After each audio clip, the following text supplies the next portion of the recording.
Hello, everybody. Welcome to Beyond BMR. I am your host, Bigfoot, Michigan Rob. And live in Studio B from the Show Me State, the lovely Krista Tweedy from the Blondes and Booze Paranormal Podcast. Be sure to subscribe to Krista and Brandy on the Paranormal Podcast, the Blondes and Booze Paranormal Podcast on YouTube. Beyond BMR goes beyond the mysteries of the world. We take you to a deep dive into all the rabbit holes. From Bigfoot to Dogman, UFO to aliens, to time travel and the paranormal. How do all these things come full circle?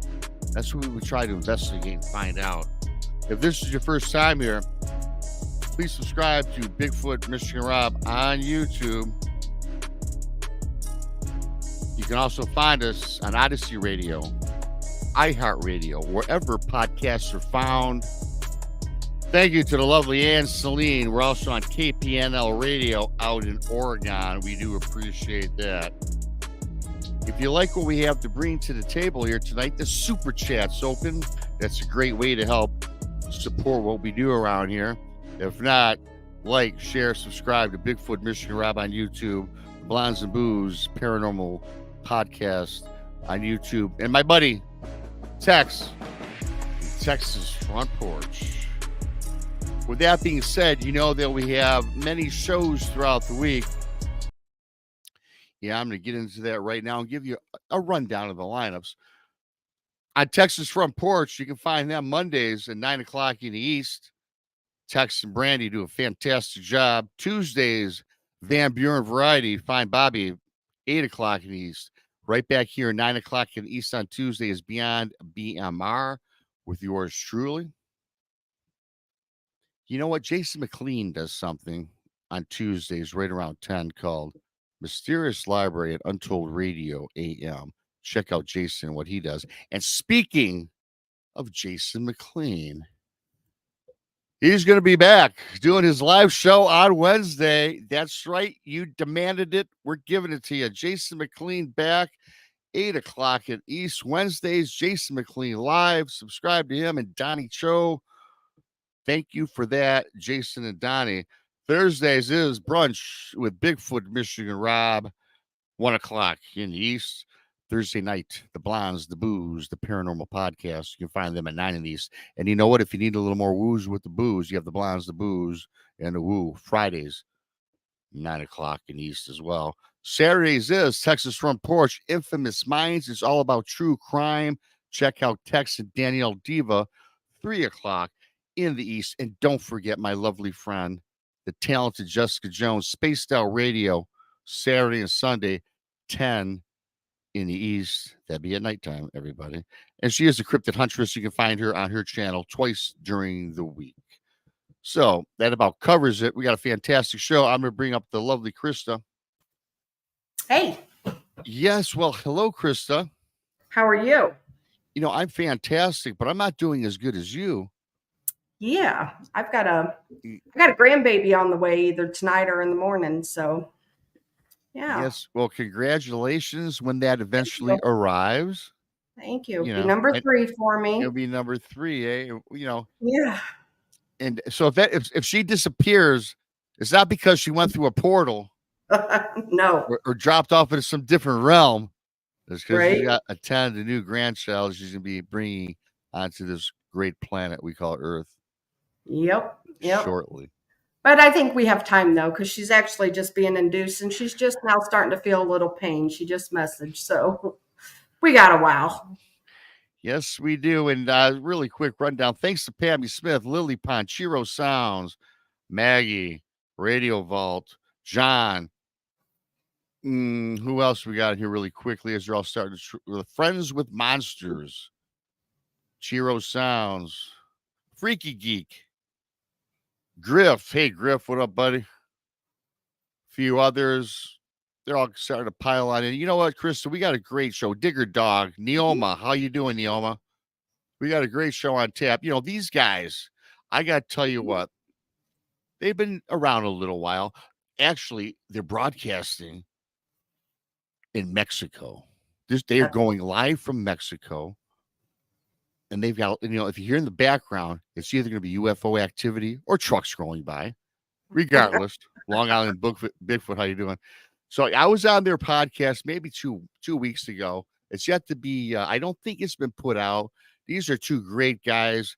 They're up and comers in the podcasting world. They're the Lost Frequency Podcast.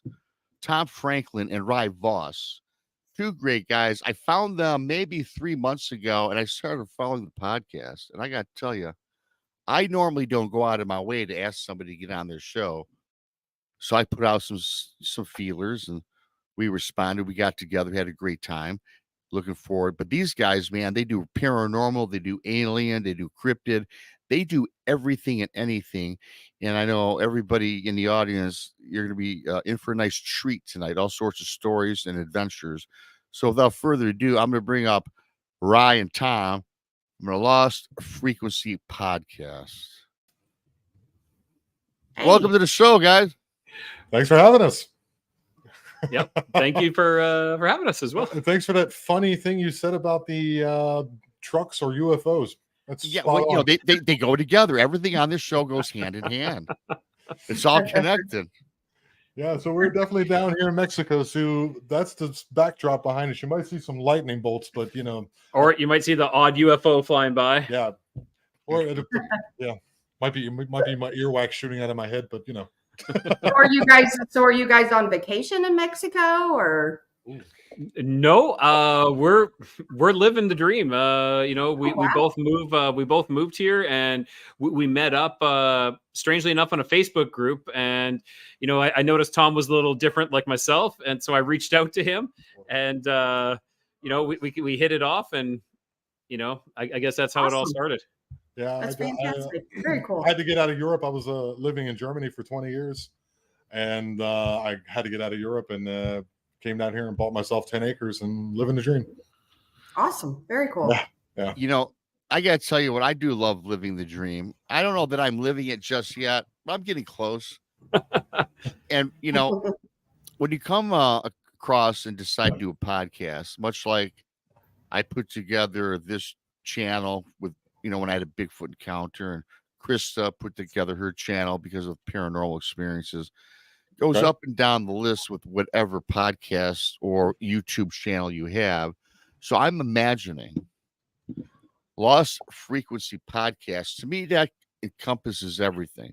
So what was really the first inkling that you guys wanted to get together and do a podcast? Was it because of experiences, or you're two weird guys who likes to talk weird stuff? I'm definitely weird, and he's definitely weird too in his own way. Now wait, I did not mean that insulting, because we do embrace the weird. Because I am we're taking it as a compliment. I do. I do too. I was definitely dubbed weird at a very young age, and it kind of stuck, So at times I would just hold back and try not to be as weird. But I would say, I've wanted to do a podcast for many years, and it's just been in the back of my mind. I shelved it. I actually had the name of the Lost Frequency Podcast. I started the channel, but never made any podcasts. And Tom and we both just started discussing some of our strange occurrences, phenomena that we've seen. And the first time I met him, dude, I went back to my ex-wife now, and I went back and I was like, it's kind of a weird fellow.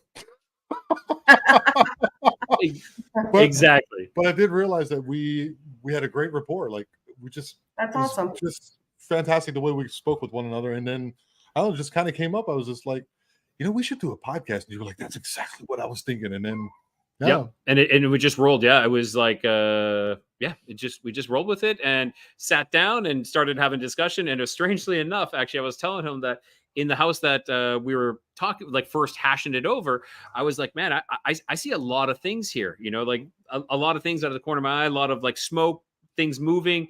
I have seen a couple actual ghosts in that house. And he's like, oh, okay. And we're sitting there, and all of a sudden he's like, I'm like, what? And I'm like, what are you doing? And he's like, I just saw something. He thought went into a wall or something. I went from the island into the wall, like a smoke just right into the wall. I go, right, I just seen it. The initiated. Wow. How long have you guys been doing your podcast? We started April, 4 months. About 4 months now. Very cool. Yeah.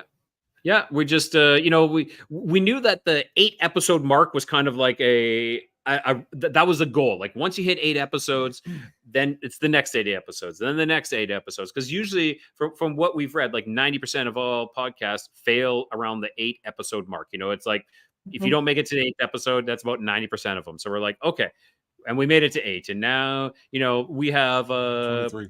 Yeah, we have 23. Like we have a bunch that are still stored in the bank. I guess you could say. Rob, you're in the vault. Yeah, you're in the vault. You're up and coming. Yes.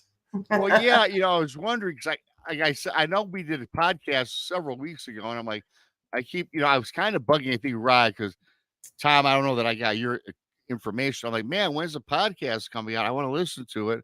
It's coming. It's in the vault. Then he actually probably got sick of me bugging him, so he showed me your. What do you call that? On the Word, it was like all the podcasts. I said, Yeah, cool. They got a whole bunch in the vault. Yeah, that was I showed you. I took a screenshot of our Spotify of all like the scheduled podcasts that are coming. I'm like, you're here, and we're on episode 17. Episode 18 is releasing this Thursday. And I think you are episode 20. So you're asking. I'm taking a shot. I think you're episode 20. Yeah. Well, At 10 I can remember, but now at 20 I can't remember. I can remember a few, but not all of them. Well, I'm sure you guys remembered that one. It was pretty. Oh, I definitely remember that. Yeah, that is actually my parents. They don't like listening to this all that much, but I do send them one every now and then. And I told them that I'm going to be sending them yours. I said I actually said to them, I'm going to send you one that hasn't been released yet, so you guys can listen to it. Is it because your parents like Cadillacs and his experience was close to Lake Cadillac? No, it was. Oh, lightning bolt! You see him? I've been seeing lightning behind you guys. Yeah, I know. Us three guys, we had a hell of a good time on the podcast. They're just like us, Chris. We got along like best buddies from 20 years back. So, and that's really why I enjoyed talking. And I immediately want to have you guys on here to express your enthusiasm to our guests, our audience, and our listeners. So let's cut into the chase, and we got a little background. Yep. And I don't know where to start with either one of you guys. Ryan, you were telling me, hey, you had some really crazy paranormal experiences. Why don't we start with something from the paranormal that really struck you, that puts you on the path you are today? All right. So I've told the story a couple of times, and I'm going to tell it again. It's kind of, this is the paranormal story, the paranormal experience, of my life. This is the one. And now, there is something I should bring up, which, I have never brought up before, was prior to this. And this is a big key to this, is we were using a Ouija board, I've never told you this. Yeah. And that's one thing I will always stay away from. And, now, growing up more wise, putting those 2 and 2 together, it makes sense as to why I had this experience. And this was, we had used this probably half a dozen or a dozen times in the basement. And I personally used it maybe once or twice.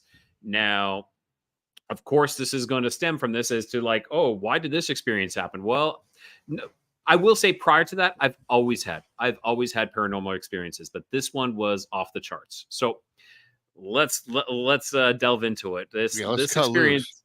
Yeah. So this experience, I was about 17 or 18. And I had just come home with some friends, wasn't out drinking or anything like that. I have to make sure that, that stated there was no drugs or alcohol involved with this. I remember this night specifically because the Northern Lights, because I'm from Canada originally, and the Northern Lights are out, and it was beautiful standing out there. Like, this is amazing.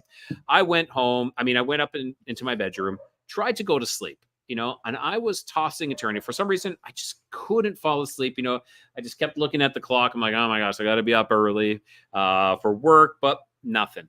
So I'm tossing and turning, and that's when I look above me. Now, this experience, I would say, probably lasted maybe anywhere between 5 to 10 seconds. Could have been more, could have been less. I can't say completely. Now, floating above me, about 3 feet above me, was I could see a head, easily see a head. You could see shoulders, and went down to like the torso area. When it went down to the torso area, that's when it faded away into nothing. And you were Now, aware. I'm sorry, I missed it. You were aware when this happened, when you seen this? I was lying in bed. I Like, was it's lying right. in Okay, I just want to Yeah. qualify. Okay, thank you. Yeah, no problem. Yeah, I was lying in the bed looking up. And so floating directly above me, about 3 feet, mirroring my body more or less, was the head, which was right where I was looking eye to eye. And that's something I'll go into a little bit more. But it was blacker than black. So, like there was a little bit of light coming in from outside still, but this was black, like you see behind you here, right there, where it's black Mhm. like this. So you could definitely make this outline. Like I said, I could make out the head, the shoulders, the torso, and when it went to the torso, it faded away. Now this is one thing. I write down all my experiences because my memory's shot. It always has been. So I was reviewing and I was like, oh, there was something I missed. Is that around where it faded off into like this vapor trail? It was a smoky color. It wasn't black anymore. It was a, like you would see like regular smoke, like almost like a whitish smoke, which was weird.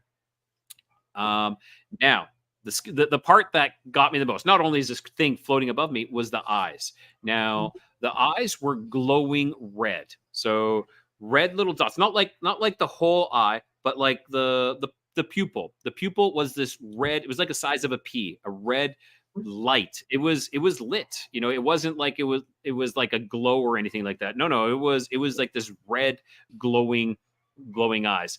Now, I laid there, I don't know for how long, and there's an expression, scared stiff, where you just don't move. And that was me. I'm staring up this, and then it just gone, disappeared. Now, what happened after that? I don't know. The next thing I know, I'm waking up in the morning. Like I don't know how long I laid there for. Time was gone. I don't know how long I laid there for. I don't know how long it was there for. But at that point, I woke up in the morning, and what happened? I don't know. I really don't. When you say Did it, it- Oh, go ahead. I was going to ask, when he says it disappeared, did you see it vanish, or did it like just dissipate, or just Dissipate, kinda- like slowly into nothing, like as if you're looking and it just like faded away. Not that it like concentrated into like a ball or anything. It just became nothing. Like it was there and gone into nothing, almost like that. And I'm just trying to think, is there anything else? Yeah, just couldn't move, just red eyes, and I laid there, and that was it. And it was from that point on, like that was something that stuck with me, and I'm sure many people say this, when you're younger, like a young adult, 17, 18, you tell your parents about this, they're like, no, it's probably just a dream. And I'm going to say this as well too, because some people have said this. Well, was that dream? Was that sleep paralysis? And I'm like, no, because it wasn't like I was sleeping and woke up and couldn't move and was in that position. I was clearly awake, like tossing and turning, can't sleep, and then this thing. And I look above, and there's this thing above me. Wow.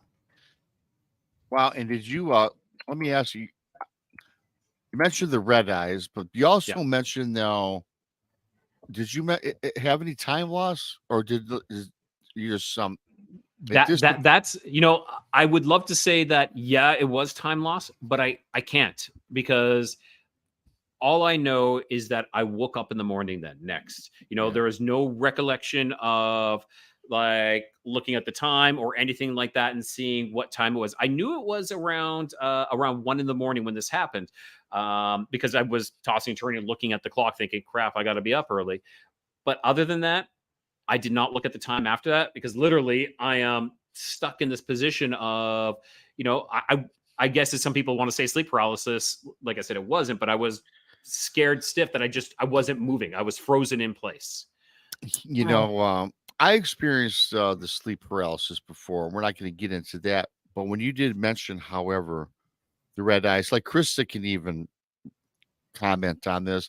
A lot of people, when they tell me stories about the paranormal or Bigfoot, Dogman, aliens, when they mention the red eyes, it's always associated with they felt in peril or in danger or just dread. Did you have any of the feelings, or was it just kind of like an experience and it kind of you went about your business when you woke up the next day? So terrified during that event. When I woke up, though, you know, it was still scared, but questioning if it happened. You know, did that really happen? Oh, wow. I don't know. You know, like when that happened, terrified, and it's ingrained in my mind. But of course, I always question, did that really happen? You know, I'm sure a lot of people say that too. It's like, did I really experience that? Did that really happen? I don't know. But you know, I never forgot it. I know it happened. But you know, when I told my parents, like, oh, something weird happened last night, you know, I saw this thing floating up. Oh yeah, you're probably just sleeping because you have these crazy dreams. You know, you always tell us about your dreams. You have crazy dreams. This wasn't a dream. This was not a dream. Let's go back to the Ouija board. When you were using that, did you close it? Did you do it properly? What kind of questions were you asking? 16 years old, you know, not really knowing what I'm doing. Oh, who are you? You Who's know, moving it? yeah, what's moving it? You know, unfortunately at that time, too, what's the word I'm talking about? Like, I don't want to say stupid, but just too immature, not educated with these kind of devices that should never be used. You know, should never be used. And It's pretty funny. You're saying that you've used a Ouija board. I didn't use a Ouija board, but I used something similar. It was called the Psychic Circle. the psychic circle. Never And it heard had of like the psychic northeast, circle. southwest, and the four earth, wind, fire, those kind of things, and the numbers and the letters too. Basically the same thing. But I was 20, so I guess there's no excuse for that. Well, I've learned from Krista, and I'll let you guys continue. I've learned from Krista, you know, I talked to her, I've known her for a while now. I'm like, Milton, Parker Brothers, Hasbro, whoever makes these, come on here. And she's like, no. It's about your intentions, right, Krista? Your intent. Mhm. But you can go in your backyard or you can go in the woods. You can take some chalk, draw a circle, man, and drop a pentagram. Mhm. And if you have ill intentions and you start chanting things, you have no idea what you're talking about, and try to conjure up the dead or something evil. It don't matter if it's a Ouija board, a piece of grass, a blade of grass with chalk. Right. You're in for some trouble. Yep. Intentions are everything. Absolutely. Doesn't matter what you're doing. You can just take a piece of paper and draw it on the piece of paper and use a glass Yep. and move it around. It's the same thing. Because I used to think the same thing too. It's like, oh, this is Parker Brothers stuff. This can't be real. But you know, the more you look into it, it's about your intentions with it, and it does kind of open up something that maybe you don't want to be messing with. So me, I have a rule. I don't touch them. So, Yeah, but we were young. Yeah, it was. My parents went away for 2 weeks on vacation, Ooh. so it was me Whip out and the my Ouija older board. me and my older sister. So I was the youngest, my older sisters, and you know, we're all like, let's get some drinks and let's go to Toys R Us and buy the Ouija board, and that's what happened. That was And a long time ago. and my sisters had some experiences. My oldest sister at that time had lost a baby, and when they were asking like, oh, who are you? And it was like, I'm your unborn child, like your child. And where are you? I'm on the roof. And they said they heard something on the roof.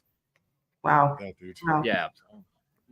Yeah. How do you guys feel about, I've been doing the paranormal for a long time, and I've done several negative type cases where Ouija boards had been involved.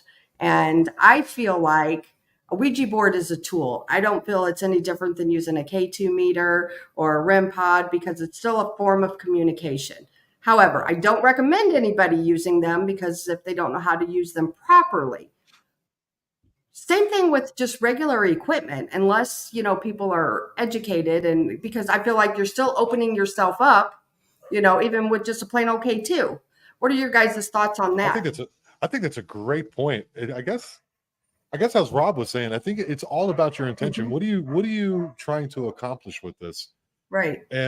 But I don't know. There's something Well, interesting about a Ouija board, because it is quite old. It's like more maybe an old technology, and maybe there are these spirit or the spill realm or the other side of the veil is more able to come into contact with us because we've been using this quote unquote technology. I actually feel that a Ouija board is a portal, doorway, or gateway, and something is can use this to communicate. Like, that's what I feel is. Now, don't get me wrong. I think a REM pod is a form of communication device. I don't think it is like a gateway or a doorway. Sure. Now, like you're saying, if you are well versed in it and you know how to deal with it, you know what to do to open and close, and which I don't. And so that's one thing I want to make specifically clear, is that I don't. My experiences with it in the past is something that I'm like, I regret, not knowing it, and so personally myself, I think it is a doorway that you're inviting a spirit in to come in and communicate with you. Whereas I feel a REM pod is already communicating with the spirit that's there. Now, if you're doing it correctly, though, if you're opening these portals correctly, and these, you're being specific on who can come through and who you're going to communicate with, and then closing that door again. Again, I will leave that up to the people who are versed in it and experienced in it, not myself. Yeah, well, you made a good point too, because again, I always reflect back to Krista and Brandy when I see her, because I learn a lot from the Blas and Booze Paranormal podcast. Please subscribe. I've learned so much from the gals. You just said something about closing it out. You're playing with a Ouija board. You're sitting around. And you could be kids playing games, or you could be adults that really are serious and you want to talk to grandma, or maybe you want to do something nefarious. Whatever the case may be, if you don't close that thing out and you've got something evil or something that wants to take your soul over, you don't close that out. Let me tell you, you're in for a lifelong bout of pain and agony, aren't you? Because you don't know what's on the other side of the door, because you can't visually see it. If it was let's put it into context, everyone will understand. Say you're standing in front of a door and there's no windows, and there's someone knocking on the door, like, you're not going to just open it because you don't know who's on the other side. So why would you do that in something that you really can't see? So that's why in the podcast between me and him, I'm the scaredy pooper. I might be bigger and former military, but he's Rambo, and I'm so you could ask Chris who the scaredy cat is. You're staring right at him. Would you? Yeah, that's me. So I will say, though, the reason why maybe that you say that I'm like that is because of that experience and multiples before and after. I sought out I don't want to say professionals, but I sought out people, experts who could help me and assist me. So if things go bump in the night, I kind of use that line from what is that? Hellboy. Things that go bump in the night, we bump back. And it was kind of like, so I could learn how to protect myself, how I can close things off, and how to do that. So I actually was learning under a shaman back in Canada, and then a medicine woman actually kind of, I would say, took me under her wing and provided me with so much information, and I would call her my second mother now. Like I would help her with her sweat lodge. I was her fire keeper, and I helped her build her sweat lodge, and it was, she exchanged and imparted with me information, ceremony as well. So it was something that I've learned and I've kept dear to me. Awesome. I want to move on to Tom for one of his stories, but really quickly, though, since you're both collaborating on this show so awesome right now, have you guys done anything that has really scared you and said, hey, you know what? Maybe I got to stop doing this stuff? When it comes Tom, to the podcast, no. When it comes to the podcast, definitely not. No, right. Like experiences like you've gone out and you've like, let's go. Yeah, let's go say you're ghosts or something like that. When I was in the Army, we used to, because I was stationed in Fort Riley, Kansas for like a year and a half. I had a group of guys that we'd all hang out, and we used to go to the cemeteries and like just scare the shit out of like people that we knew. And there was one experience where we scared them for fun, and then they ran towards the front of the gate, and some woman got tripped. Something tripped her and she fell down, and we're like, what, would you fall on something? We're sorry. And she's like, no, something tripped me. And we touched her ankle and it was cold. So that was when that's when we decided to not do that anymore. But I normally, for the most part, am just interested. Like kind of a casual observer who's now becoming more of an observer. And I like stories. So that's kind of where I am at the moment. But we do plan on branching out into it because being here in Mexico, some of the stories that I've been hearing, pretty crazy stuff. Things that I've never heard before. So there's stories out ingratiating myself. Yeah. There's stories there that are maybe scarier than the cartels that are running around, right? Yeah. Yep. There's I would say a lot of cult and a lot of cult black magic activity down in Mexico.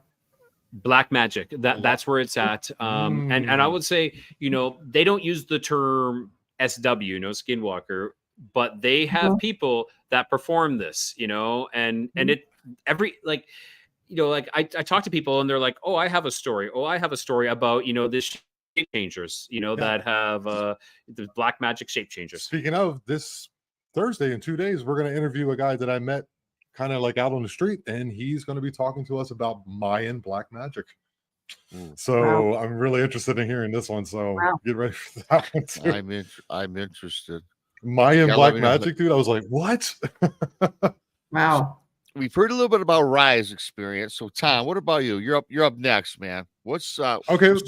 It could be anything. Now this is an open format here. We don't script. Yeah, it all started with two glasses of champagne and a sparkle in my dad's eye.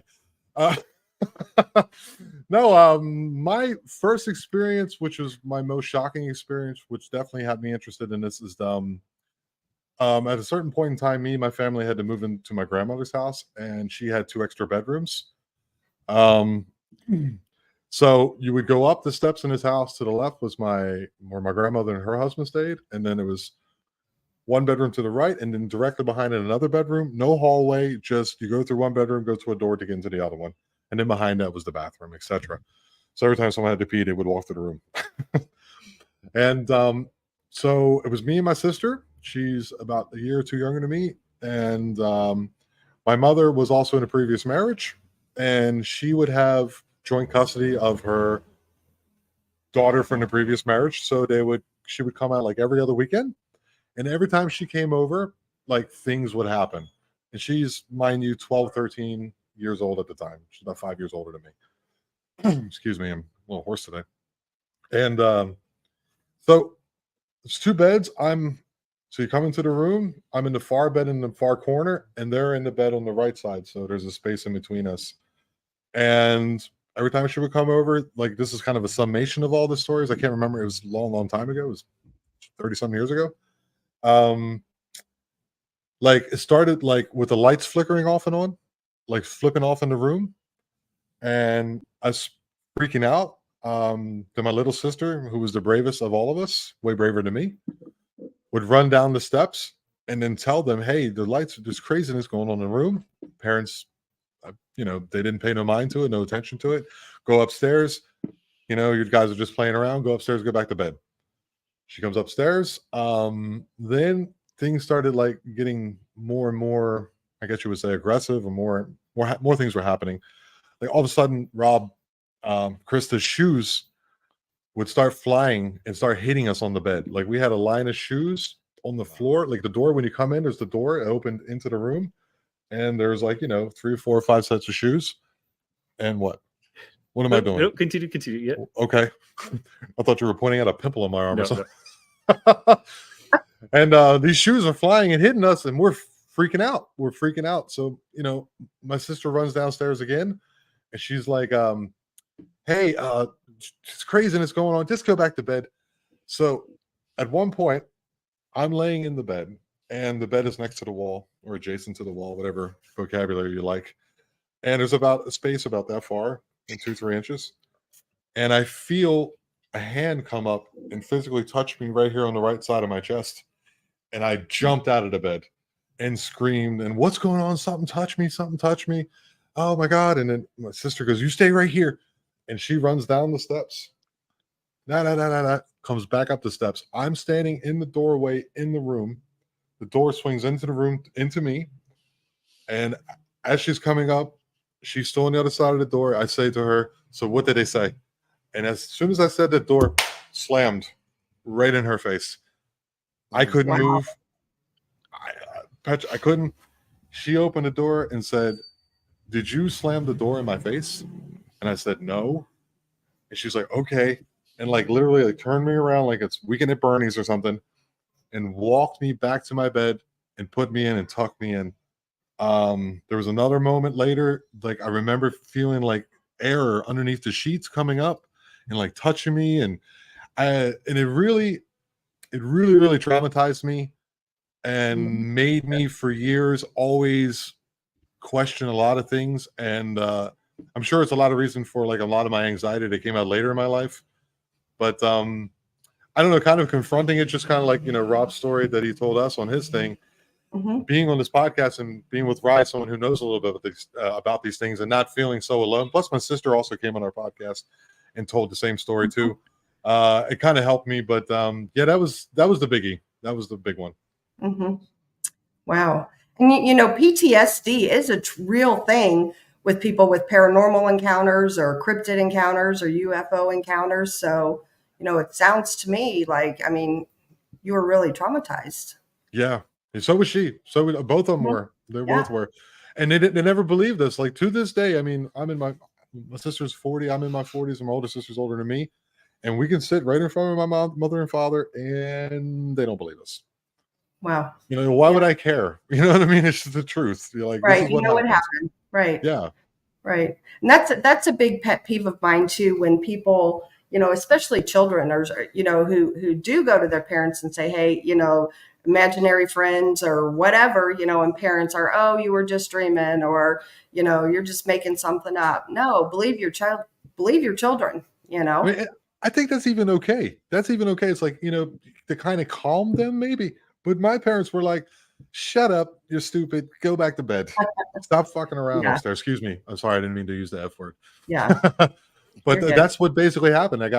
We just got to kind of get shunned, but like in a very aggressive way, instead of being like, oh, you guys are just playing. Okay, let me come upstairs and see. But yeah, sure. I wouldn't want to do that to my kid. Yeah. Yep. My daughter told me she saw a ghost, and I kind of witnessed when she came out. She was probably 5 or 6 years old, and this was at a friend's house, and I didn't doubt her for 1 minute. And I wasn't doing ghost things at that time, but because it has to help. It has to help your child's self-esteem to know that their caregivers and their providers and protectors are there for them. Yeah. But you can also do that for a friend. You can do that for a neighbor. Like because everyone's experiencing this stuff, man. And why can't we just be open about it and like help one another, at least on an emotional level? It makes no sense. Yeah. I actually feel though it's actually quite hard to talk to your child about this though. Like this is one thing I came into where my daughter has many experiences as well. And, she just came to me the other day.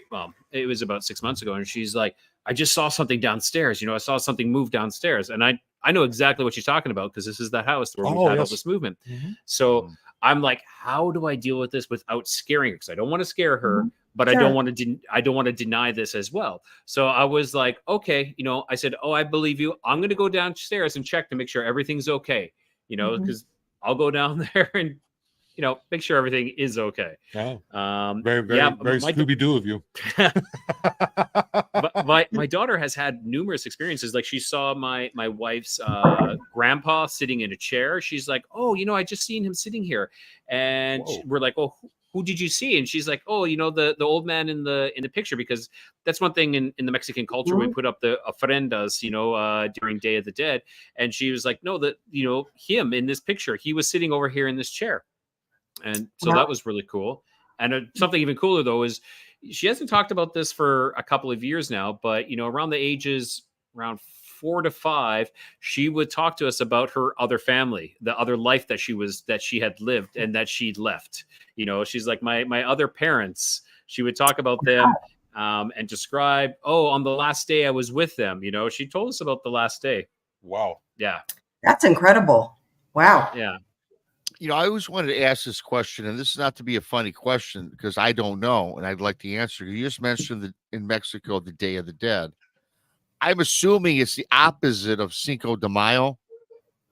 I mean, literally. I mean, no, seriously. I know it sounds funny, but is that a celebration of the dead and trying to talk to the souls of the dead, or is that just something that I'm totally off base on right now? Okay, so you're pretty close. So Day of the Dead is right after Halloween, which is very strange because they're two separate cultures. You know, like where Halloween originated from, so which is October 31st. Day of the Dead is November 1st and November 2nd. November 1st is when the younger people that have passed away, they come back first, and then the November 2nd is when the older generation come back. Now, what you do is you have the ofrenda up, and it's to remember the people that have passed on. Okay. And if you remember them, then they can return and you put out food that they liked, you know, whether it be tequila, drinks, you know, food or candies, and they can come back and, you know, partake in these earthly delights, I guess you could call it. Yeah. Now, yeah, so the movie Coco, actually, of all things, you know, I know it was Pixar, is a fantastic rendition of actually what Day of the Dead is all about. It is, you know, extremely. It was number 1 movie in all of Mexico, and it still is. Like as in the reaching that it made. And this explains Day of the Dead down to a T. You know, it's a beautiful ceremony. Now, Cinco de Mayo, a lot of people think Cinco de Mayo is the Mexican Independence or Revolution Day, but it's not. It's actually when the Mexicans defeated the French. So they defeated the French on the Cinco de Mayo. But what happened though was the French came back and like just destroyed the I don't want to say wiped them out, but they kind of destroyed them, and then they're underneath a French rule for a while. Now, but the Mexican Revolution and Independence Day, that is September 15th, I believe. Yes. Yeah, so that's coming up here in a couple of weeks. So there's gonna be a big parties out here, a lot of drinking, and a lot of but it's great. It's great. Awesome. It's a really fun place. Yeah. And this celebration, like there are parades. So I'm talking to Day of the Dead. There are parades, you know, everybody wears the, you know, they put on the makeup, you know, the Catrinas, the sugar skulls, the Catrinas. And there's a town nearby, actually. Oh, yes. Now, where they have a very strange.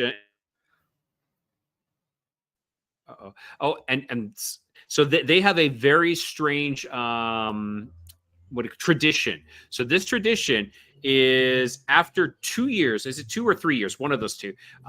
When someone dies, the body is buried, it's entombed. But after I'll say 3 years. After 3 years, they remove the body, whatever's left, clean it, and present it then, you know, and this is so you'll go to the cemetery, and there'll be boxes with the remains of their loved one in these boxes on display. And you know, if there's still some skin left or some hair left, like, you know, yay. Yeah, it means like, yay, the people haven't left yet. They haven't like departed yet. They still want to stay around. So, you know, and when I'm talking like they clean with a brush, they brush whatever hair is left.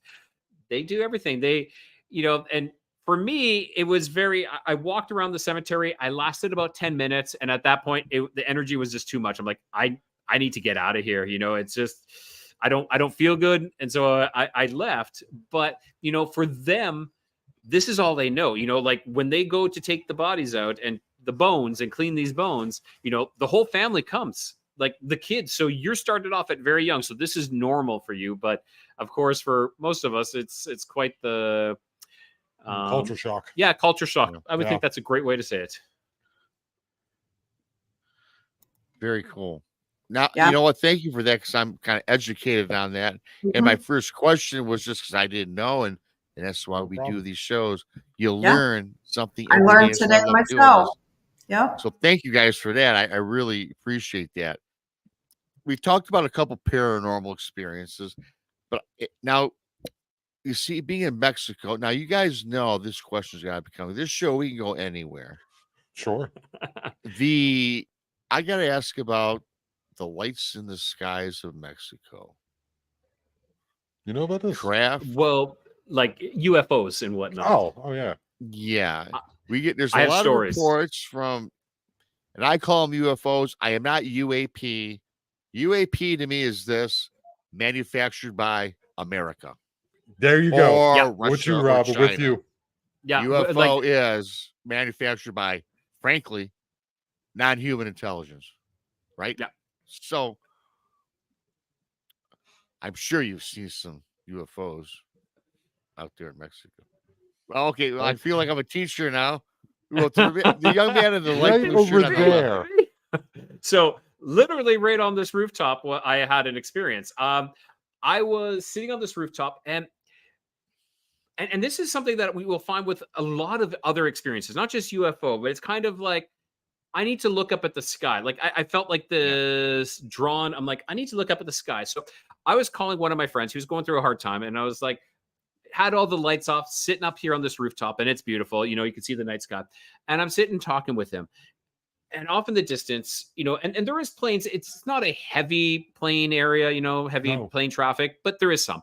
And so I saw this light, this orange light starting to come to us, coming towards me. And I'm like, okay, that's probably a plane. It got brighter and bigger and bigger. As it did, it then split off. It split into two lights. And it made this kind of I would say like an almond type shape, you know, and it wasn't moving, like it wasn't fast or anything. It was just, they were mirroring each other. And then they came back to each other and they formed one light again. It continued on for just a little bit more and then gone. So that was my UFO experience here. Now, I would say about 2 minutes later, and I'm on the phone with my friend telling him exactly what I see. And he's like, wow, this is amazing. And about 2 minutes later, that's when right at that specific spot, I saw a shooting star. You know, was it related? Well, I like to think, you know, some things are more than coincidence, but it was exactly at that spot. It was just and it wasn't like a huge one. It was just a small little spot right there, you know, a little shooting star or whatever you want to call it, flashlight. And they speak of, I have seen a light one time. I have seen one here one time. I lived in when I first got here, I rented a house so I can look for the property I was looking for. It's pretty tricky here. And I was sitting on the back tailgate with my daughter, having a beer, talking, bouncing the basketball around. And there was a cloud. And in front, there was a light. And she was like, it was like dusk. Dusk to dawn. Yeah, dusk. She was like, "Dad, what is that?" Oh, it could be. I was like, "Oh, it could be a satellite or something." But then it kind of made a weird movement, kind of went behind the cloud and didn't come out the other side. And she was like, "What was that?" And I go, "I don't know. I don't know." So this place here is kind of known for it too, where we happen to be. So now I have a experience in northern Mexico in Chihuahua. I lived in Chihuahua for almost a year, and this was my more intense one. And I did see one of the comments roll by here. So the light of that UFO was it was kind of like this. It was more of an orange light. It wasn't like a white bright light. It was more of an orange light. So that was the color of it. Now, rewind back to when I was in northern Mexico in Chihuahua, which is the state of Chihuahua and the city of Chihuahua, about 4 hours south of El Paso. So I'm up at the grocery store, local grocery store. You know, I got my trolley, my cart full of groceries, and I'm walking out. And again, something in me is just like, look up to the sky. And so I look up, and I've never seen another or heard of another UFO like this until recently, where actually I saw a video posted. But was this, I'm going to say it's a cloud, okay? It was about the size of a basketball, maybe a little bit smaller, bigger than a softball. And yeah, I'd say basketball. And it was changing, undulating, pulsating, changing shape, you know, just like this. And it wasn't super rapid, but it was rapid enough that it was like, what is that? And it's not a cloud. I know what a cloud is. And it's sitting there and moving, and it's slowly moving and just changing shape. And I'm looking at this, and this is middle of the day. I think it was around, I'm going to guess about 10 a.m. or 11 a.m. And I'm watching this. I'm like, what is that? Then my attention is drawn over to the left, where I see two black, they're kind of spherical objects, and they're on an intersect course for one another like this. And they're moving. And again, none of this is moving fast. It's all in slow motion almost. And they're just moving towards each other like this. And this other object is still pulsating over here. And I'm looking back and forth. The phone I have at that time was a crappy early year Galaxy, Samsung Galaxy. Nothing is coming up in my video. I'm trying to video this. It's not. So what do? I call my wife. So I'm on the phone again for another UFO sighting. And I'm like, I see this, you know, and I can see this. And so I'm telling her about this one thing that's and these other things, these other black disc objects. They come together, and again, here we go again, formed into one. They make this intersect course. I didn't actually see them, and I will say this, I did not see them combined because I'm looking over here, and then I'm looking over here, So when I look back, it's one object, and now it has changed. It was this if these two objects came together, and now they have moved on in this one trajectory, and they're making just a nice arcing trajectory. I look back at this undulating white cloud that is changing shape, like just completely changing shape and everything. And it has now dissipated. And all I see is this one just continuing on and just continuing on. Was it an airplane? Well, maybe one that I don't know that combines into two. And was that a cloud? That definitely wasn't a cloud. What was it? I don't know.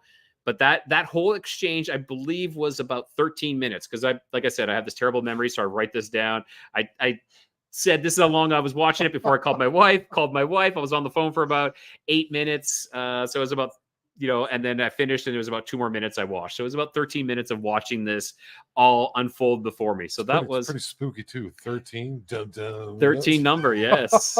Wow. That is my my UFO experiences. Maggie was your 100th sub on your YouTube channel, and I actually just went in and did it, so I didn't forget, and I was 101. Thanks, Maggie. Thanks, Maggie. We appreciate that. Yeah. Whoa. Rob, we can't hear you. Commercial. Yeah. Time for commercial. Time for a commercial break. Oh, you know what? Thank gosh, it was me. I had the mute button. I said, "You got to be kidding me! I'm losing my internet." I did. What I said was, "Thank you, Maggie, for the super chat, and being for the Lost Frequencies podcast on the YouTube side. They're 100 sub because we'll talk a little later. You guys have a podcast on Spotify, I believe, and a few other platforms, which I want. We'll talk about that. I have the links on my description for you guys so people can find you. And you just started out your YouTube channel. Hey, I know what you had to start, but you got 100. Wow, 103. You're up to 103 now. All right. Thanks, there Laura. we go. Yeah. I was 101. Awesome. We appreciate that. Yeah, I was on the Josh Turner from Paranormal Roundtable had me on about 2 weeks now? Yeah. About 2 weeks ago. And after that, it was, Josh is another fantastic individual and fantastic podcast, Paranormal Roundtable. And that was a nice jump for us, but it was great. He's a great host as well, just like you, Rob and Krista. Thank you. We do appreciate it. I try to do my best. We're past break time, Rob. Well, we're past break time, and Randy, my troll text, will get mad at me. I got caught. I got lost in the moment. I was excited for your 103rd subscriber. Yep. So I'm going to have to jump ahead and take our 5-minute break just a little late here. As long as I can find it now. Now I'm all out of whack. You Southeast go when you do live shows, you guys. Right. When you guys start doing live shows on YouTube, you'll feel my pain. We'll be back in 5.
Four minutes to go, folks. 4 minutes.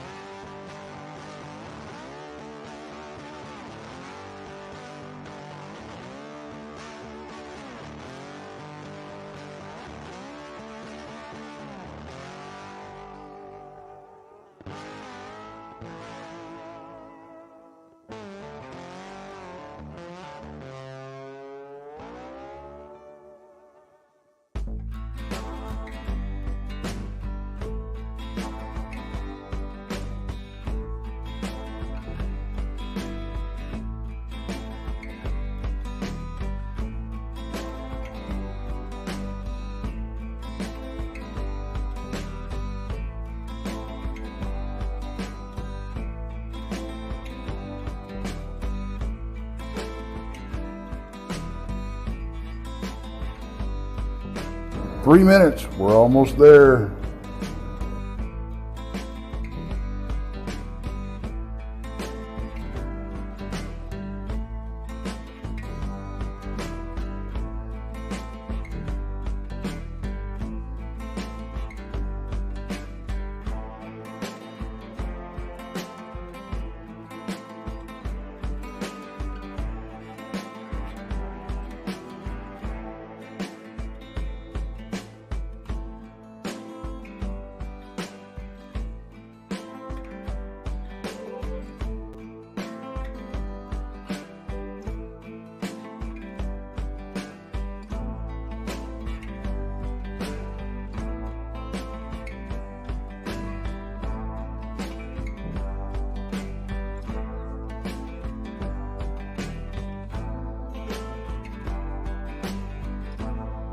Two-minute warning, guys. 2-minute warning.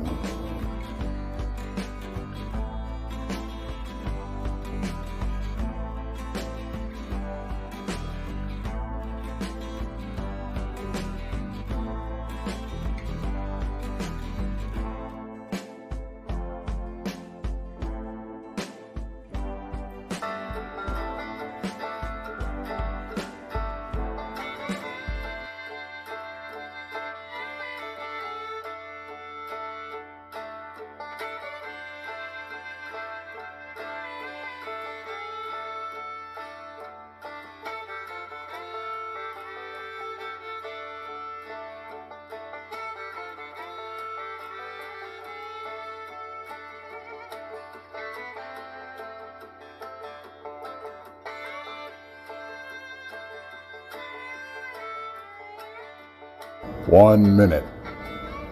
1 minute.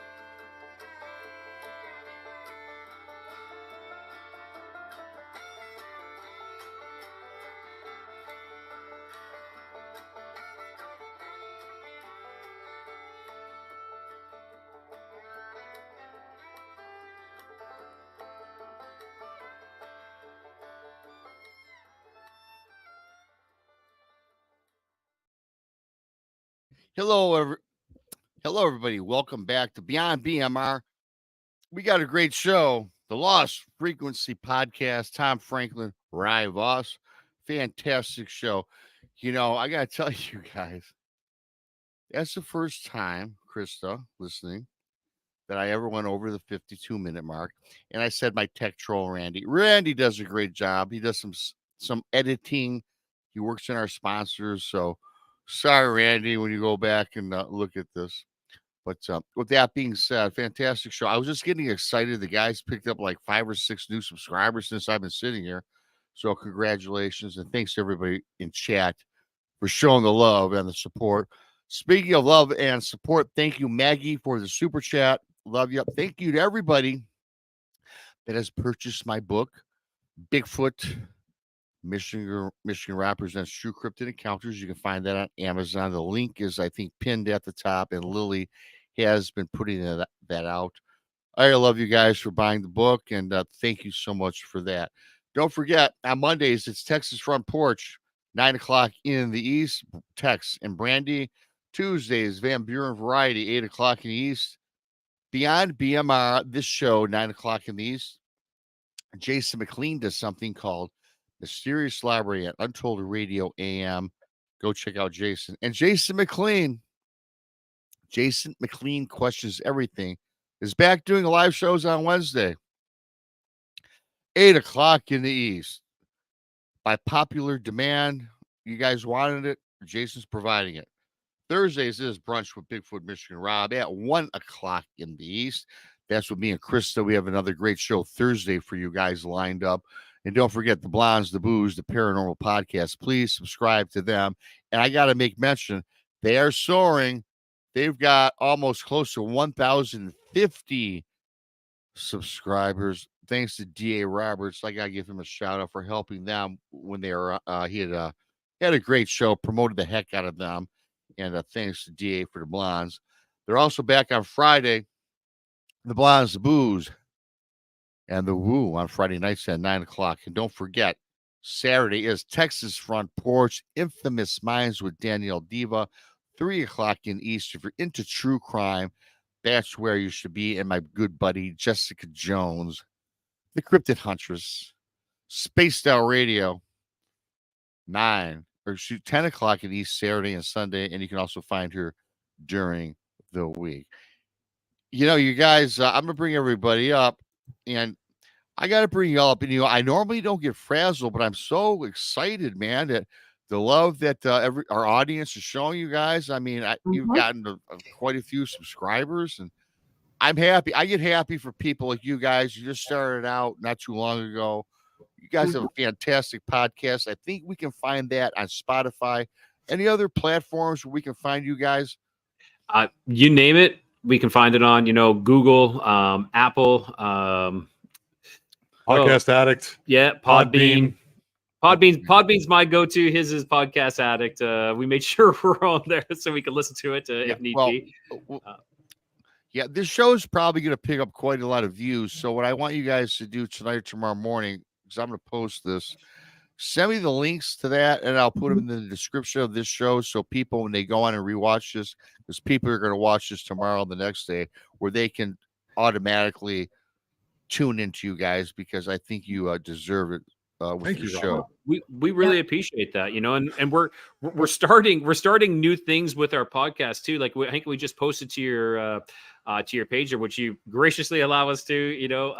We're going to be doing this.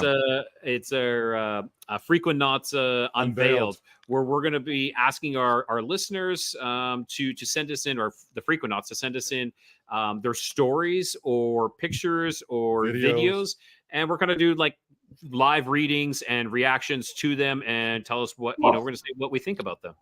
Very cool. Awesome. That is really cool. We started the show, we talked paranormal and we talked UFO, and what I want to do now is go cryptid, because there's a reason, there's a method behind my madness. Yes. I could throw out chupacabra. That's what I was thinking. I know you were, when I think Mexico, I think chupacabra. Me too. However, it's up to you two. Let's get into that, because when you're done with that, then we're going to talk a little theory, because I want you guys to give your theory on how they all tie together. Because if you ever watched this show, we try to tie all this stuff together. Because I, for one, and Krista, I'm not going to speak for Krista. However, I think I'm right when I say this, are pretty accurate. I think all of these things, whether it's alien, cryptid, paranormal, I think they all tie together in some plane, some realm, but or somewhere. So with that being said, it doesn't matter, Rye or Tom, why don't we start the second half of the show with some cryptid experiences or things that you've heard of or come across throughout your lifetime? Okay, so this area of Mexico is known for Alush or Alushas, and that is basically what your trolls and fairies and gnomes are in the northern hemisphere. Okay. And we'd say elementals, elemental spirits, and somehow they're tied in with the Mayan and protecting of the land. And I've had really quickly, you guys. Can I ask you guys something really quick? When you say elemental, my thing, what I've learned is elementals are spirits of the woods or creatures of the woods. Is that kind of, we on the same ballpark? Yeah, because that's pretty much spot on, Rob. They I live about a half hour outside of town on 10 acres, and you got to pump sunlight to me, even though there's plenty here. And I've had 2 experiences out there that I can definitely confirm were odd. Me and my daughter were out having a campfire and marshmallows and stuff in the night, and we moved the campfire to a different location closer to the mountain. And I've also learned from hunters here that these creatures, the Alushas, let me give them a quick description of them. They're about 2 to 3 foot tall. Yeah. kind of like baby faced. Yep. Kind of a round Buddha belly, and they're naked. Is that correct, right? Yep. I haven't seen him yet. And we were sitting there, moved the campfire a little closer to the mountain because hunters had told me there's hunters out here that are, they walk past my property. I talked to them. And they were like, yeah. I asked them about Aleutians, and they were like, yeah, they're here. I've seen them. There's many. I mean, it's kind of like you guys have seen ducks at the park. They're here. And so we were out there, campfire, marshmallows, and we're just talking, shooting shit, me and my daughter, having a good time, laughing. And all of a sudden, a rock got thrown at me. And Wow. like Rye was saying, you kind of have to play it off. And she didn't hear it, luckily, but I heard it. I'm former military, so I'm always kind of checking my six to use the lingo. And Hey, can I ask you really quickly, Tom, when you say former military, first of all, thank you for the service. Were you special forces or just No, I was just regular Army signal. I was in the signal. I was in signal battalion, signal brigades, and I provided communications from the front line. I also was 6 months in Kosovo in the Kosovo War, and I did some stuff there. And so from 98 to 2002, I was active duty. Yeah. Oh, well, thank you. And you're welcome. It's always weird when someone says that, but at the same time, if you mean it, then I got a military family, and I mean it. People, I respect the military, my friend. Mm-hmm. Yeah, that's the reason why I've been all over the world. I got stationed in Germany. That's where I met my ex-wife of 20 years, and I've been all over there. And then now I'm down here in Mexico because she's half German, half Mexican, so I was able to move down here. And so rock and that I throne. thought that my nationality was German and Mexican. Now that's something. But anyway, enough of that. Continue on. Yeah, I'm working on my third language, Rob. So it's it's difficult. So this rock got thrown, and I was just like, hey, I'm getting tired. You tired? She's like, yeah, I'm getting a little tired, Daddy. And we just kind of went into our house. We have what's like kind of a house. It's a wooden cabin with a porch on it, two big porches and hammocks, and we sleep outside and all that. And I just kind of went to sleep and just kind of invoke Jesus' name. I'm not very religious, but I do know that the name Jesus has some power. And in that moment, I invoked his name and said, to protect my family, and kind of went away. But then, I don't know how long was that? Maybe about a month ago, in the hammock, laying, get up to go to pee. I come back. Oh, your brother's in Kosovo too.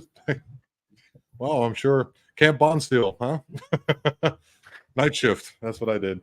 Some guard duty too. And so I'm sleeping in my hammock, and I go to pee, and it's about 3 or 4 in the morning. The sun gets up at about 5:30, something like that.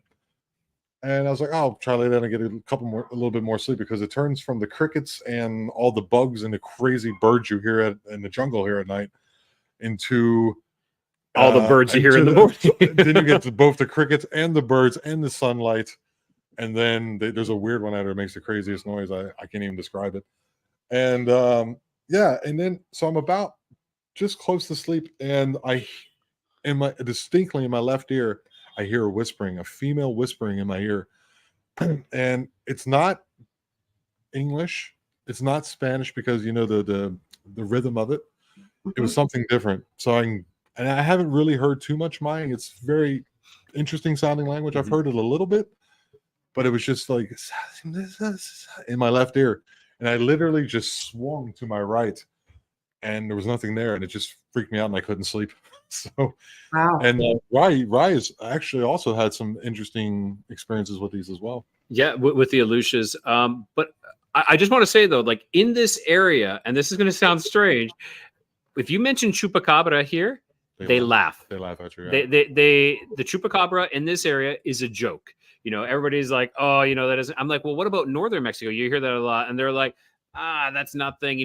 So here in the Yucatan Peninsula, people think that when you're like, oh, do you know anything about the chupacabra? And for them, it's a joke, and you're like, oh, okay. Well, I guess there's no stories here for that. You have the Ishtabai, you have the black dogs, you have Aleutians. There's So my experience, and again, I don't know if it's an Aleutian, but something happened on my father-in-law's property. So he has property, it's right against the city, but it has jungle in it. We'll say, it's being manicured, so it's a little nicer. So I was there helping them clear, especially during the rainy season. Once it's during the rainy season, everything just grows like crazy. So if you machete and clear out the area, and during the rainy season, you got to go back and do it all over again. Like a week later. Yeah, it grows so fast. Like I'd say some of those things grow an inch a day.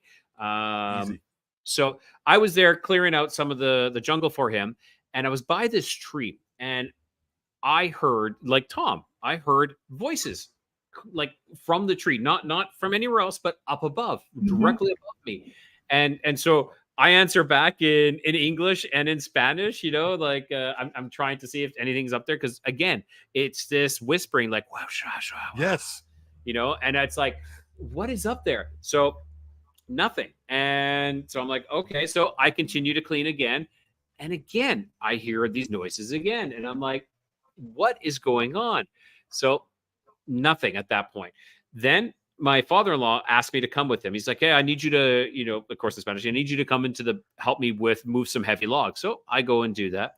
I come back about an hour later. At this time, then around this tree, I don't hear any of those voices, but I hear birds coming up from this tree. And the birds just didn't sound right. That's the best thing I could say. It didn't sound like, you're out there, you hear the birds always, but it was just, something was off. It didn't sound right. That's all I can say for that. Again, coming directly up from this tree. Now, this tree is a large tree.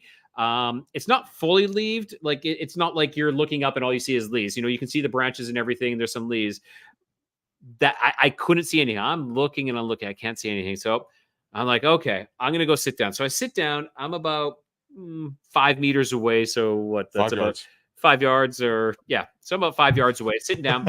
And you need to regularly sharpen your machete. So I'm sharpening my machete because it's dull already. And that's when I hear the sound. It sounded as if someone dropped a large coconut, like a heavy, heavy coconut from a high area straight down. And this is right by this tree again, directly below this tree. And in this area, there is no palm trees. There's no coconut trees. There's nothing. There's nothing large. There's no branches that had fallen or anything. It was just you can hear a branch. If a branch falls, it makes that specific sound, like the dunk or something. This was something heavy that had mass to it that hit the ground at that location. Made a thud. Wow. And at that point, I'm like, in my mind, I'm like, something has just jumped down off this tree and landed on the ground. Not a coconut, something has landed on the ground. And of course, I'm looking. I don't see anything, and you heard of like Bigfoot being able to disguise them, like has the predator, where they camouflage in plain sight kind of thing. That was where my mind went, was this thing is camouflaged. I can't see it. I heard it. That's about it. Very strange. And the gentleman who helps my father-in-law on this land, he's seen an aloosh. He's seen it. He was working on another land, and behind a tree, all of a sudden this thing peeps out, and he thought it was a little child. But he says it little child, but it looked older than a little child. And he was like staring at it, and then it peered out at him again. And he was like, what is this? And then it stepped out, and you could see it was naked. Like you said, it was naked, little belly, little Buddha belly kind of thing, this creature. And it's a little darker than, maybe dirtier, I would say. And so he was like, okay. So he went to this tree, looked around behind it, nothing. This place is pretty magical down here. I mean, not that me and Rye, but like you can just walk into the jungle here and you would literally find Mayan ruins everywhere. So it's a very mythical place. And you can't throw a rock without hitting someone who has a story, like usually an aloosh story, but at least any type of story there is. And people won't come out willing talking to you about it. But if you say, oh, I have this podcast, and then all of a sudden they're like, okay, let me tell you. And it's all in Spanish. So, and I'm getting there. He's maybe a little farther along than me. And then you listen to it and you're just like, I've never heard anything like this before, but we're going to be using this for later. So what do you guys think of those mystical or mythical things of the forest? Do you think that they're, see, where I come from and what I've learned and what I believe is something that is folklore or mystical, there's something behind why that story started. So there has to be some truth to it. And it doesn't matter the chupacabra or you guys experience in Mexico. There's something behind these stories because people just don't make it up and make it as a fairy tale. What are your thoughts on that? It's got to come from somewhere, right? I could not disagree. Like, I could not agree, sir. I could not agree more. I Right. like all these fairy tales, these myths, these legends, they're not just stories created from nothing. I think it's like the telephone game where the stories do get distorted a little bit, paying passed down, they get passed down. But these legends, these stories of, like leprechauns in Ireland or Aleutians here, banshees, yeah, all of them. everything has, there's a reason why the story was created. There's a reason why these, I totally think that there's truth behind every one of these stories. And do they all come from the same spot? Do all these stories stem from, do all these creatures come from the same world? I don't know. I do believe we're stacked on top. I actually believe like the worlds are stacked on top. Dimensions are stacked atop of each other. Maybe like alternate realities. And these beings have the way or the know-how to cross over. Now they come through. Are they spiritual beings? Are they ethereal? Are they magical? I believe so. And then I think the longer they stay within our world, they become more physical. They start to slowly lose some of these until they step back through, and ethereal properties. Yeah. They start to lose those properties and they become more, I don't know, flesh and blood, but if we're stacked on top of each other, I want to ask Ryan a question. I'm going to interview him. Like, just give me a second. Now, if they're stacked on top of each other, like some apartment building in Tokyo or something, right? Like, what does that say about our reality? Is it also mystical itself? I believe that we all. So I talked about with another gentleman from Blake from the Mountain Man Exploring the Truth. We had talked about this, that I think we all have abilities, and I don't want to say gifts because it's not like I think everybody has this. I'm not special, you're not special. We're all special. We all have these gifts. Sure. Some of these gifts are triggered, by traumatic events where people, all of a sudden something crazy happens and now they're seeing through the veil. They see the dead, the loved ones who have passed on, or maybe, they get touched by, they get, I don't want to say zapped, but they get like marked by Bigfoot or something like that. And now they get to see more. Right.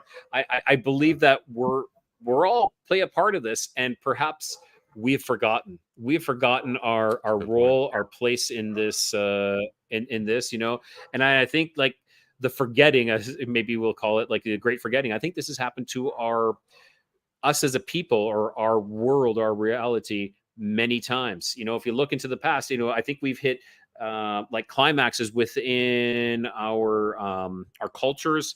We're talking like the pyramids, and then all of a sudden it's lost, and it's like this forgetting. We forget everything that we've learned, everything that we're capable of doing, and then we start with like stone axes again and copper tools, and then we move up and we move up, It's just we level up to a point, and then all of a sudden it's like, poof, we get reset.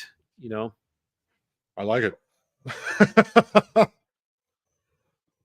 Well, I know.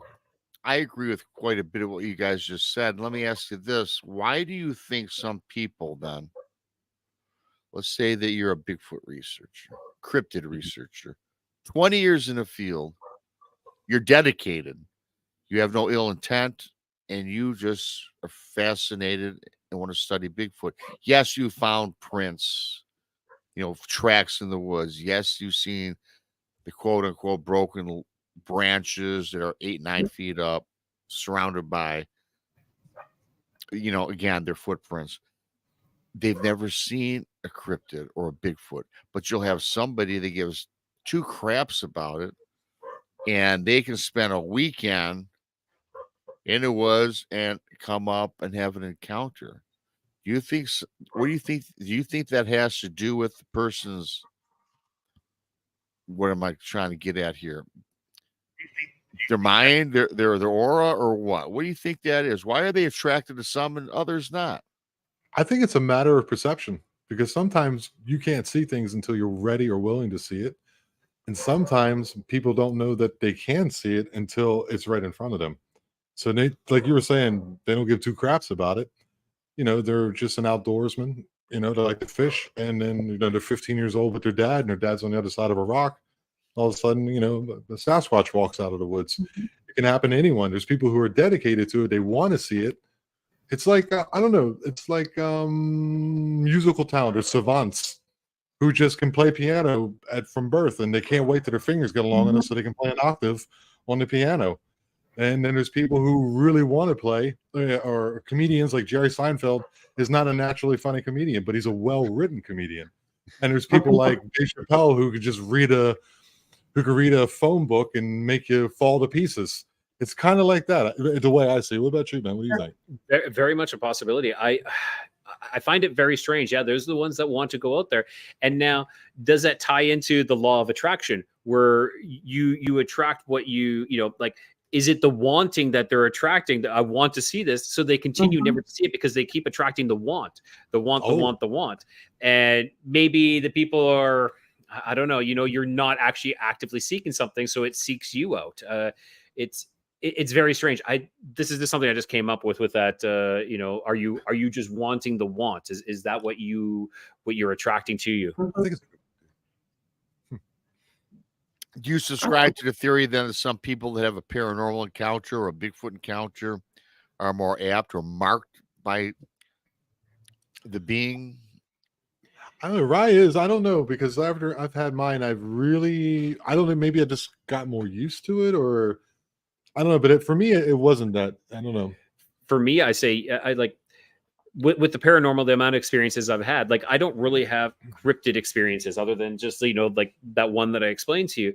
For paranormal, it just seems like a regular occurrence. It's gotten to the point where it's just like I just see something all the time, and I'm like, oh, okay, yeah, I just saw that now.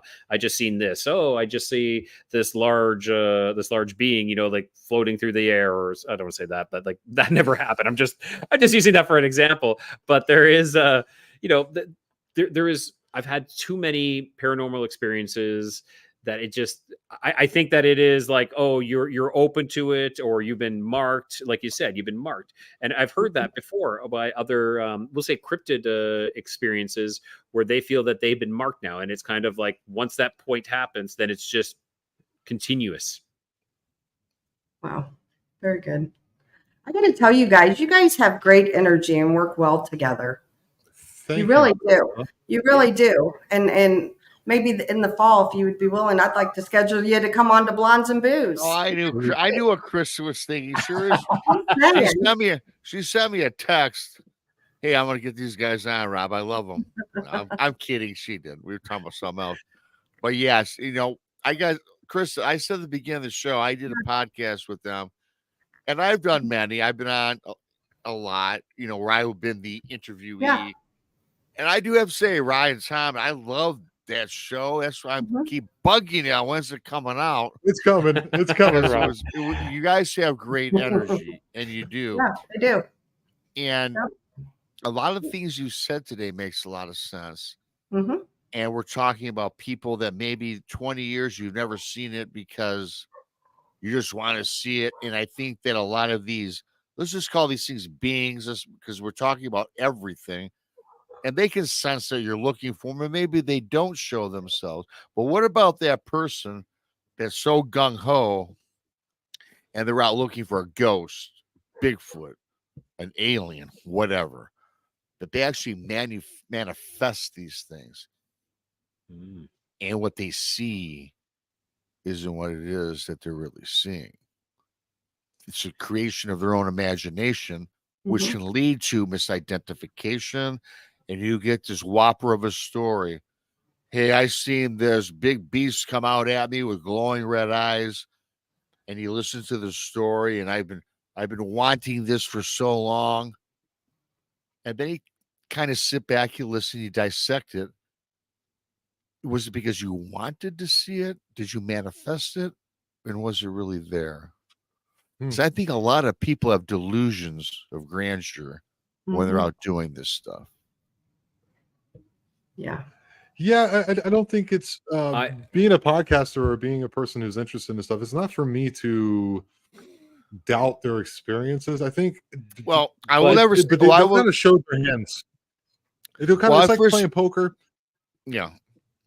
I will never But doubt like, someone's experience because I've never walked in their shoes. But what I'm saying is, I know that you saw something mhm. Right. if you No, no, told no. me the I story. know Gotcha. I know exactly what you're saying. You're like, did they manifest a being into creation because they so wanted to see this that their ability, like we're talking about people having abilities, maybe they, projected and created, such as Wow. like All like right. I totally believe that poltergeists are created by a person who is emotionally unstable, who has a lot of issues. They create this being that eventually departs from them. So these things that start to happen are Mhm. created by a person who has a lot of issues, and they create this poltergeist that actually breaks free to become its own entity. But they created this. They were able to manifest things happening without even really realizing that they were doing this. So Mhm. I believe that this is completely possible, that if you can create this and you create this vision, this thing, I believe it's totally possible that this is something that can happen. Now, was it an actual Bigfoot?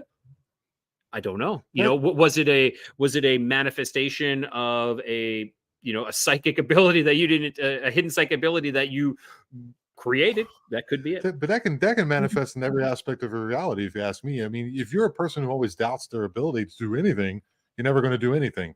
But if Sure. you're a person who manifests positive thoughts, you'll get that job, you'll get that promotion, you'll Mhm. get what it is you're looking for in life. So it can go both ways. But I Yeah. also think too, one of the reasons behind that question was, I think that people can manifest the actual reality. Yes, I think so. No, I That's- think so. Yeah. So Mhm. like speaking of, okay, so we're going to talk about manifestation. I actually have if we can jump to that, I actually have multiple stories of manifestation, but I'll tell you about the biggest one that I had. I was taking a Reiki course. The Reiki master was from Costa Rica. She was in Canada teaching us. At that time, I remember discussing with a friend, and I'm like, I'd love to go visit her in Costa Rica. And at that time, I was a little, I'd gone through a divorce. I was tight on money, and it was like there was no feasible way that I can make that happen. So I'd gone out drinking that night with some friends because, of course, you have no money, but you can do that. Well, I was sitting. Mexico. Well, no, this was in I'm Canada. This was back in Canada. yeah. But Okay. yeah, so I was like, I went out with my friends, and they were like, we should go somewhere. And it's actually kind of funny because they're like, I said, yeah, let's go to Costa Rica. And they're like, no, let's go to Mexico. And I'm like, no, I've been there a bunch of times. I don't want to go to Mexico. This was years ago before I actually met and married my wife, who is Mexican. But I'm like, no, I'm going to go to Costa Rica. I'm like, I don't know how, but I'm going to go. And I left it at that. It was kind of like this belief that I'm going to do this. 2 weeks later, to the day, I'm helping my my mentor, my medicine woman mentor, with her sweat lodge. I get an email. The subject line is Costa Rica. I open it up, and it is a guy that I used to do work for because I had my own plumbing business years ago. It was a guy that I used to do work for, and this is his message to me. He says, "Hey, I know this is a long shot, but would you be open to coming to Costa Rica? I'll pay for your flight, your food, and your accommodation, but you do the plumbing for my house in Costa Rica. Would you want to do that?" That was that. Yeah, I got that. Rise magical. Yeah. I think that, yeah, you know what? I think we all are. I got to tell you something. If you're involved with this, if you do, it doesn't matter if you do shows, if you're out in the field, and if you're actively looking for whatever it is that you want to, I don't want to say the word prove because I don't really use that word in my vocabulary because let's be honest, you're not going to prove anything, I don't think. You're always going to have people say you need the body, you need the craft. Well, we had the craft at Roswell, and it's still, something that people deny to this day, right? Which I That was an believe air balloon, Rob. That was an air balloon. Come on. it Yeah, it a weather absolutely balloon. That was a weather It- balloon. it- Come it on. Yeah, was, we you know know. that. Yes. But I think the people that enjoy what we're doing, and it doesn't matter what your walk of life is. I think if you believe in something, you'll find the Mhm. answers. It might not be the answer you want or looking for, right? But at least you're having open. And the key to all this is having the open mind. And as Krista says, positive energy. You can't be Yeah. that frequency like your podcast, right? Which is such a unique name, Lost Frequency Podcast. It's frequency levels. And Krista knows all about that. She teaches. I've learned so much from you, Krista. I love you. I want to say though, is this like, the matter, like my ideas are, they're like, and you said you have to be open to everything, and you have to be open to being wrong as well. That's one thing I will make sure that I have ideas, I have preconceived notions. Are they right?